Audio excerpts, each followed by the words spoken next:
Think back whenever I was 19 and I had my first broken heart, and I was just devastated. Just like I didn't know what to do when this girl broke up with me. My first thought was, who do I go to for some guidance on how to get over this pain? And my first thought was, I should call my dad.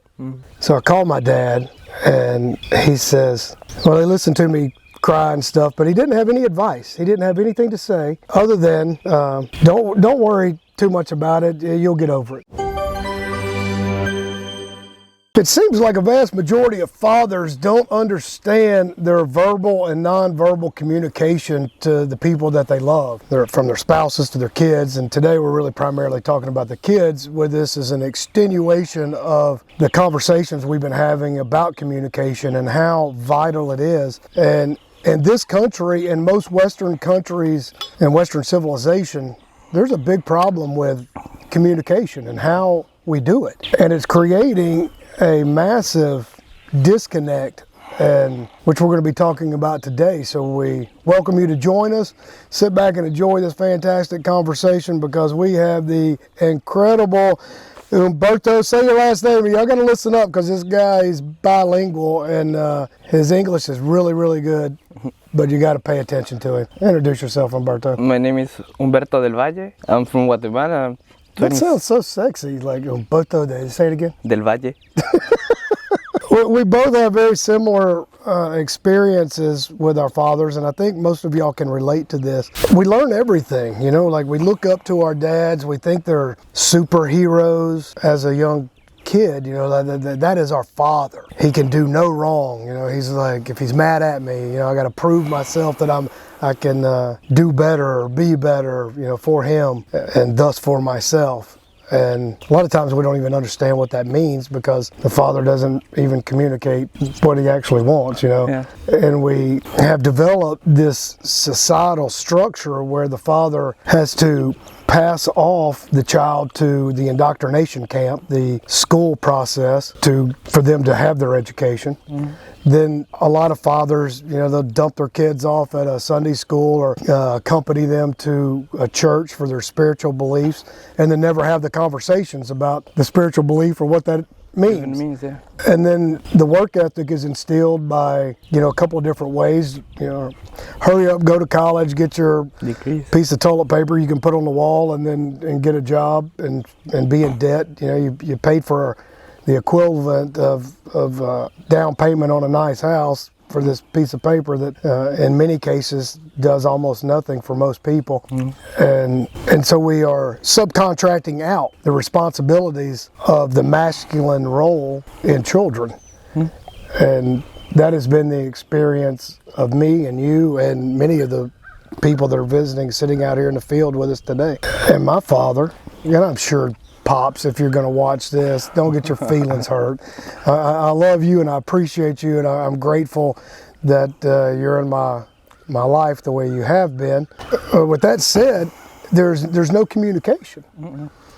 I didn't learn how valuable communication was until I started to have a lot of employees, and when I would say something, a lot of them didn't understand, or then I learned that I really had to explain everything in grave detail, so they would understand why, what was the purpose, why are we choosing these goals, why are we striving toward this.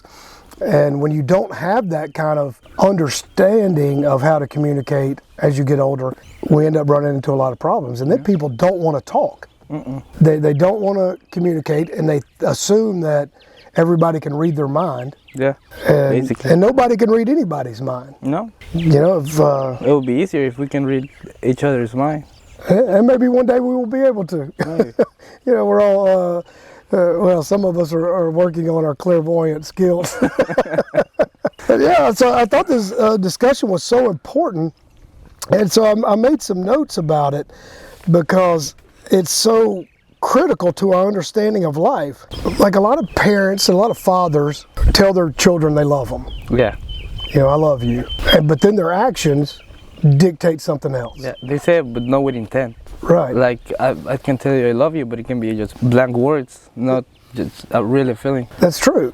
And then I see fathers who don't much, or if at all, tell their son or daughter that they love them, but their actions just scream the love and affection. But because of this generational communication breakdown, they feel uncomfortable or don't like to verbally express it, but all their actions suggest and scream out how much they love them.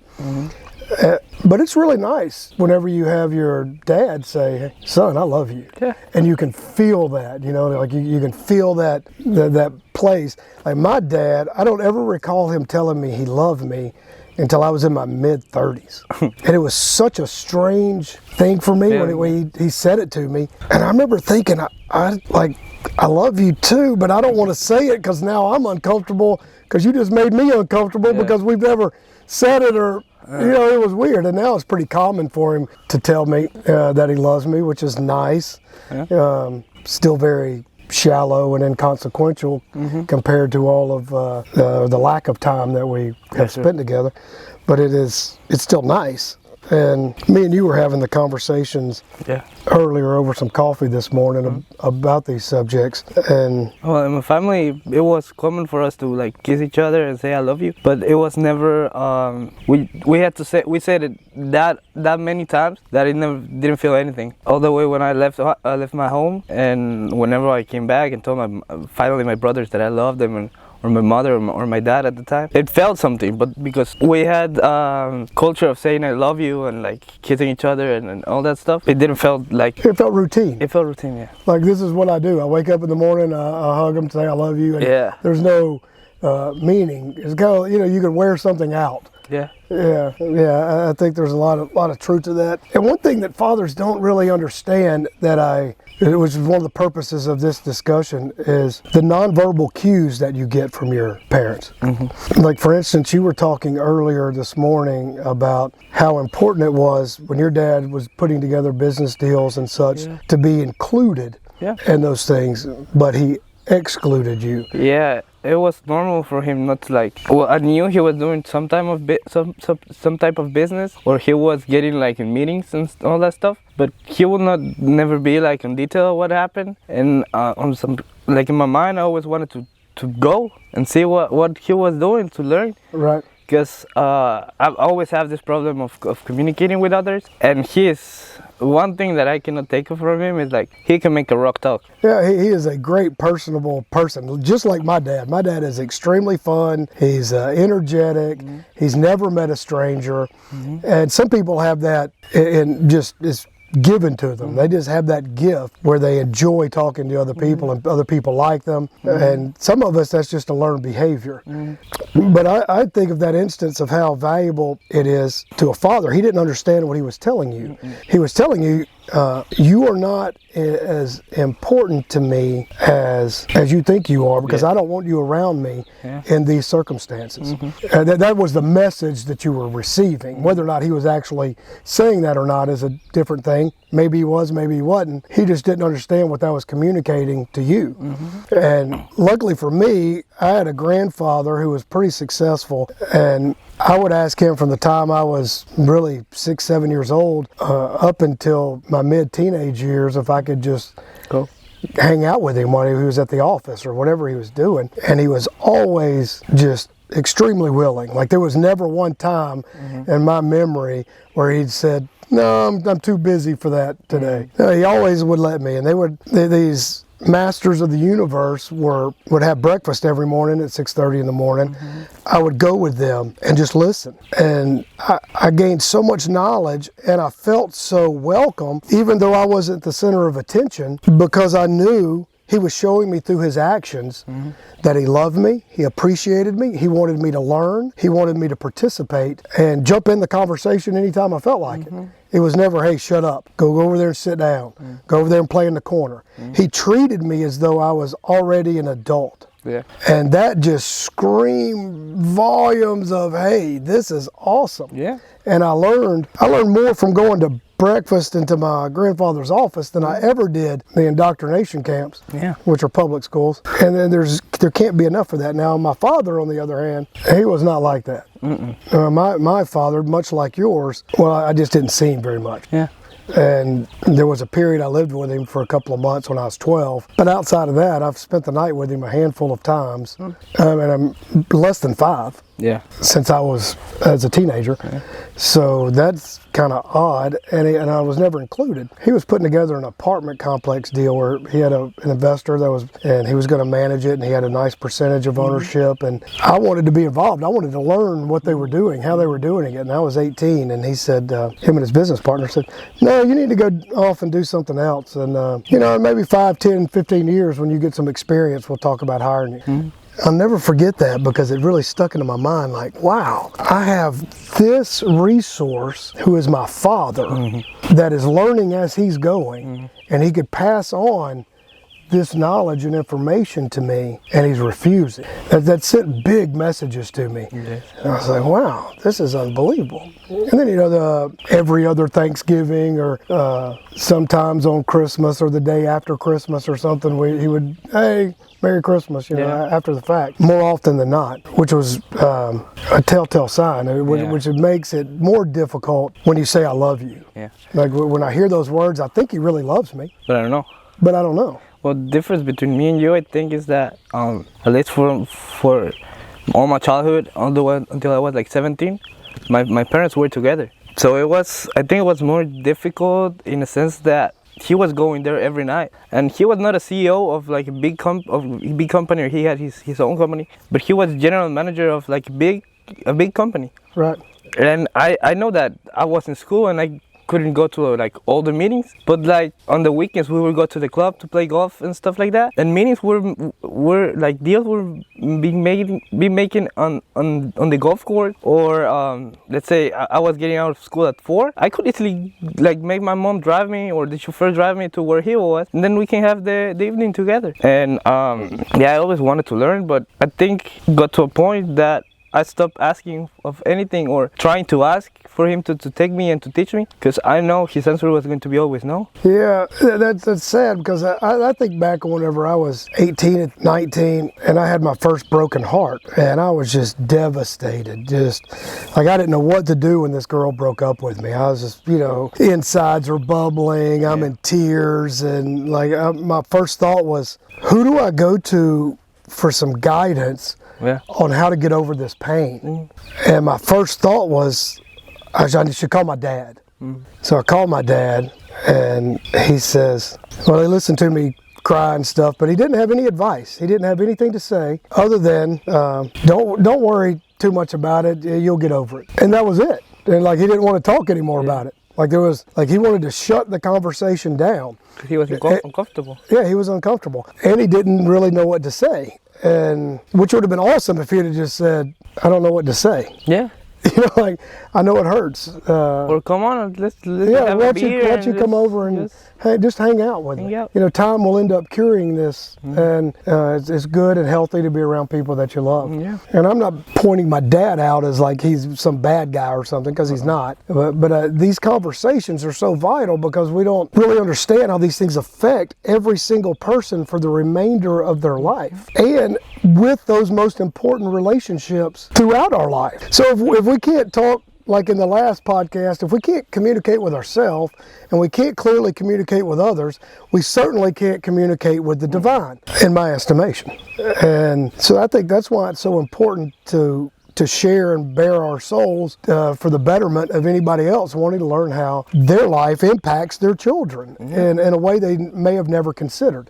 Because the little simple things, like your dad not showing up on time, not being there, lets you consider and plant those seeds in your mind by him never saying it, just by him doing it. Hey, other people's time's not really important. Put yourself first. Put yourself before everything else. And I think that's a really bad motto. It is. Like of course you need to think about number one. Because if you're not taking care of number one, you can't take care of anybody else. That's right. But at the same time, if you're not respectful of the most valuable thing people have, which is time, well, that's sending a lot of mixed messages, especially to an impressionable young kid. Like for me, it was not being on sport events, Because all my life has been sport. Like if they gave me the ability to, or the freedom to, if I wanted to swim, like they would buy me the swimming equipment. If I wanted to play soccer equipment. Like I did like almost any sport I could imagine. And he never, even my mother, they were never in any game or any event. So at the end I just stopped asking them to come, and I felt like it was bad luck for them if they were there. Yeah, you can understand that. Yeah. Well, it would be understandable, I think, if like your dad's like, hey, I can't be there because I have to be at this particular place for this reason in order to take care of you, to allow you to have this equipment for this thing, allow you to have this house, your food, all of that. That's kind of a different matter. But to not have the discussion of why he can't be there is problematic. It makes you feel less important as a son. Yeah. Same answer always. He's at work. So at the end, he's at work. Lets you know that work's more important than you. Not even if the event wasn't Saturday or Sunday. Like work it's more important than you. Yeah. Well, see, and that's where communication comes in. If a father is able to communicate the reasons why, like we place children now from 0 to 18 in these categories. You have to be in this 11 and 12-year-old group. You have to be in this 13 and 14. You have to be in this grade, and only your friends are that way. And of course that's done by design, because throughout human history we treated a 10-year-old as an adult. We treated them and communicated them in a way that was adult-like. And they had a wide variety of age groups to be around and to learn from and to apprentice with and to do things that they found interesting. Now we separate them and we consider them not mature enough to have serious conversations with. And what we're doing is creating minds that go undeveloped. Yeah. And those undeveloped minds end up creating reasons why TikTok is so popular, or all these social media things, and why nobody has an attention span longer than a gnat, because there are no long, detailed conversations about our emotions, about our spiritual beliefs, about what we were reading, if you even read at all. Yeah. And that's a problem. Like my father, for the first time ever in my life, asked me what my beliefs were about God. And this is like 6 months ago. 6 months. And I couldn't believe it. I was like, man, I'm about to be 51 years old, and my dad, and he was just, my dad's just asking me this. And I was like, this is so strange. For one, you're asking me a serious question, but then you don't want to talk about it, because I started to explain. Yeah. And he was like, oh, okay, and then the conversation's over. I'm like, why even ask? Like, you're sending me a mixed message again. Yeah. Because now you're telling me that communicating is not important to you, and it's not important to most other people. A vast majority of people don't know how. And if what you're communicating happens to rub them the wrong way because y'all haven't talked about it enough, all of a sudden their mind shuts off. And the lack of treating these young kids as adults and teaching them how to listen makes them grow up, and the first thought that they think as someone else is talking to them, they interrupt and start talking. So it's like with me and you. You say something, I say something. Yeah. You say something, but that's how our life has been together for about almost 8, 9 years. Because we practice the art of communication. It is an art.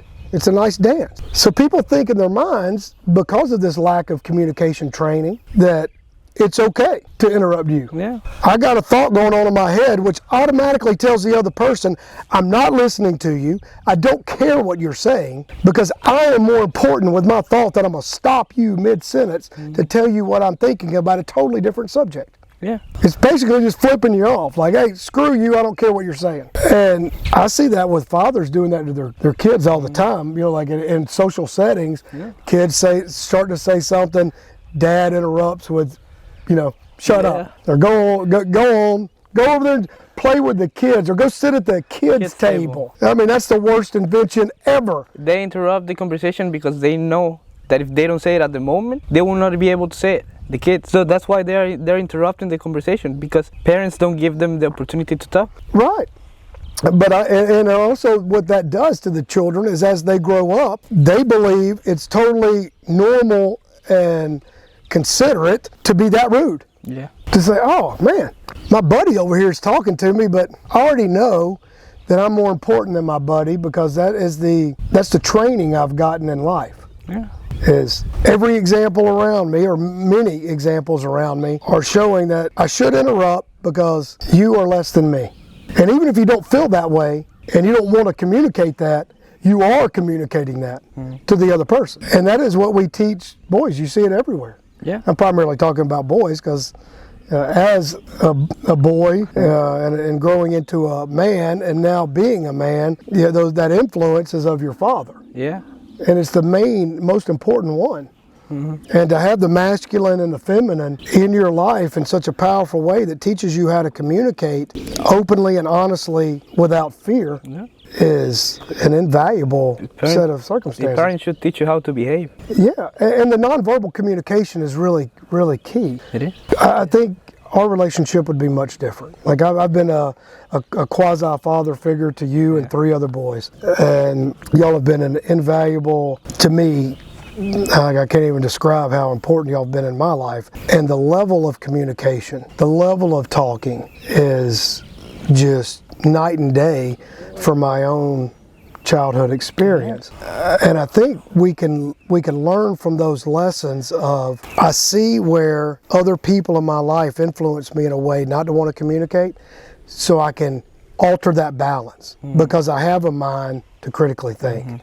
I can alter myself just like you have done, and how you communicate with people is altering that to work on yourself, to express it in a way that is meaningful. Yeah, when I've been coming here for 5 years at the time, right? And I was still talking to my dad. Well, just like a few times a year, but we were still talking. We were still having like some type of communication. And we went to Guatemala. I think it was the last holidays. We spent as a whole family, like my mom, my dad, and all my brothers. And we were visiting my grandma, my dad's mother. And we were talking. I can remember the topic, what was in discussion. But we were talking, and my point of view about the topic we were talking about was totally different than my brothers, my mother, my dad. And my dad interrupted me mid-sentence. He told me, that's Kevin talking. He was not thinking that I was able to make my own view about any topic. So he just says you can't have your own thoughts, basically.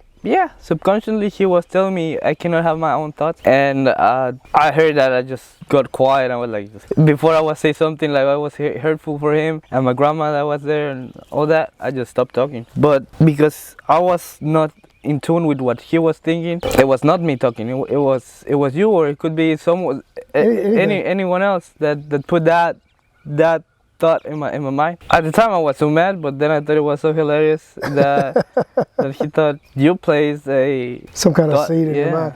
Yeah, it's strange, especially as an adult. You know, hopefully halfway through my life, at 51, you having a conversation with my father. He's a diehard Trump supporter, like just 100% gung-ho Trump. He has to be if there's a Trump rally within a 6-8 hour drive, he's going. I don't believe that any politician that they're all evil in my estimation. They all say what their constituents want to hear, and they do the exact opposite, or such a little amount of any campaign promise that it's inconsequential. It just doesn't matter, and Trump is no exception. So having my father recently was talking about how I'm glad Trump is going to run again, because he's this time he's going to be able to change the course of the United States. Now I know, after all these years of practicing on myself and trying to communicate with my own father, some things you just don't need to talk about. Like I know that I'm not going to be able to have a reasonable, honest, intelligent conversation about that subject, because he believes that the scamdemic was a scam, and he was didn't believe in any of that. But I told him, I was like, well, it was Trump's lockdown. It was Trump that forced on all these forced injections, and that was him. It wasn't Biden, or it was him. I mean, Biden continued the process, but it was him. So what are you talking about? I mean, like what are you trying to say? It's very, very strange. And one thing you can learn from your parents that you can't learn so much from anybody else is love. like they're examples of love. You see how your dad communicates and loves your mom, and that goes to show you in a subconscious way how you're supposed to love your spouse. Subconscious? I don't think it's subconscious, because that's the only example you have. So that's the main. It's amazing. Yeah, it's both. It goes into your subconscious and it becomes a part of your consciousness. Like if your dad just doesn't talk to your mom and they didn't have a good relationship, that's what you saw. Mm-hmm. So that's what you emulate in your own life. Mm-hmm. So if your dad was a total ass and yelled and screamed at your mom, the odds are you're going to be a total ass and you're going to yell and scream at your wife. Like those are the odds. Yeah. And that is seen. Oh man, I see my friends how they would talk about their parents when we were young, and now they're the same way as adults. Mm-hmm. And why? Because their dad didn't go in the next room as you're upset as a kid that they're yelling at each other and say, son, I'm sorry, I just yelled at your mother. This is what's happening and this is why I was upset. I need to learn how to handle myself in a better way. Mm-hmm. Like that just is almost non-existent in this country and in most Western countries. Country. Yeah. People don't like to look at themselves, which is a big problem. I mean, they like to look at themselves in a selfie and see how many likes they can get on TikTok if they shake their butt just right or some crap. But that's fake, you know. I mean, that's not real. Loving your spouse is a big deal. It is. And you know, you think of it is mainly because you chose her or him or whatever to spend the rest of your life. That's the end goal, right? Right. And if you are not comfortable and able to live with that person and like treat her with respect or make her valid in your life, then what's the point? Yeah, what is the point if you can't merge your energies in a positive, mutually beneficial way? Then the best course of action is to separate, and which is pretty common everywhere now. But still, during the course of all that, it becomes ugly, and we teach our kids that that's okay. Mm-hmm. That is how people treat each other. Yeah.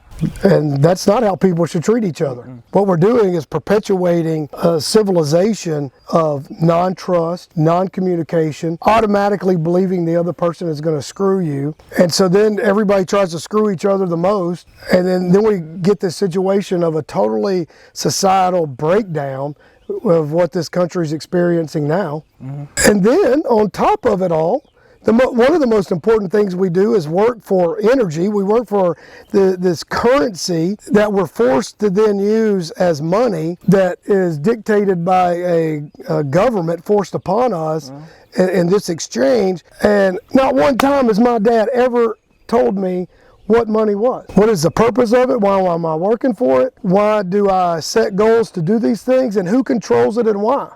And why ask questions? Like the more questions, any questions I had, I got shut down, because whenever I first learned what a checkbook was, I asked my father, I wanted something, and I can't remember what it was. It was something like a big wheel, like a little kid's toy, right? And he said he didn't have any money, but I just saw him write a check for something. And I said, well, why can't you write a check?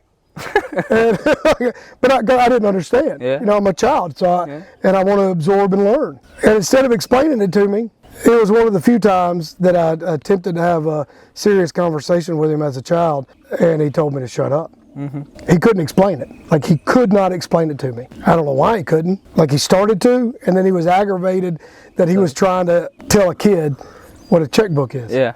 And then that goes into, so he subcontracts, like most fathers do, subs his education out to a school system that does not teach you finances, does not teach you that the Federal Reserve is not federal, and it's not a reserve, and it's not owned by our government, and what the purpose of money is, and why am I exchanging my time for something else? Like these real vital questions. Yeah. And to understand, what do you do with it when you have it, and how do you, like, everything is just shut up. Men don't talk. No. Men laugh and joke and play, or we sit around and gossip about somebody else without communicating clearly why my feelings or something is disturbed. You know, that's frowned upon here. You're not a man. No. Oh, you're not a man if you want to communicate clearly.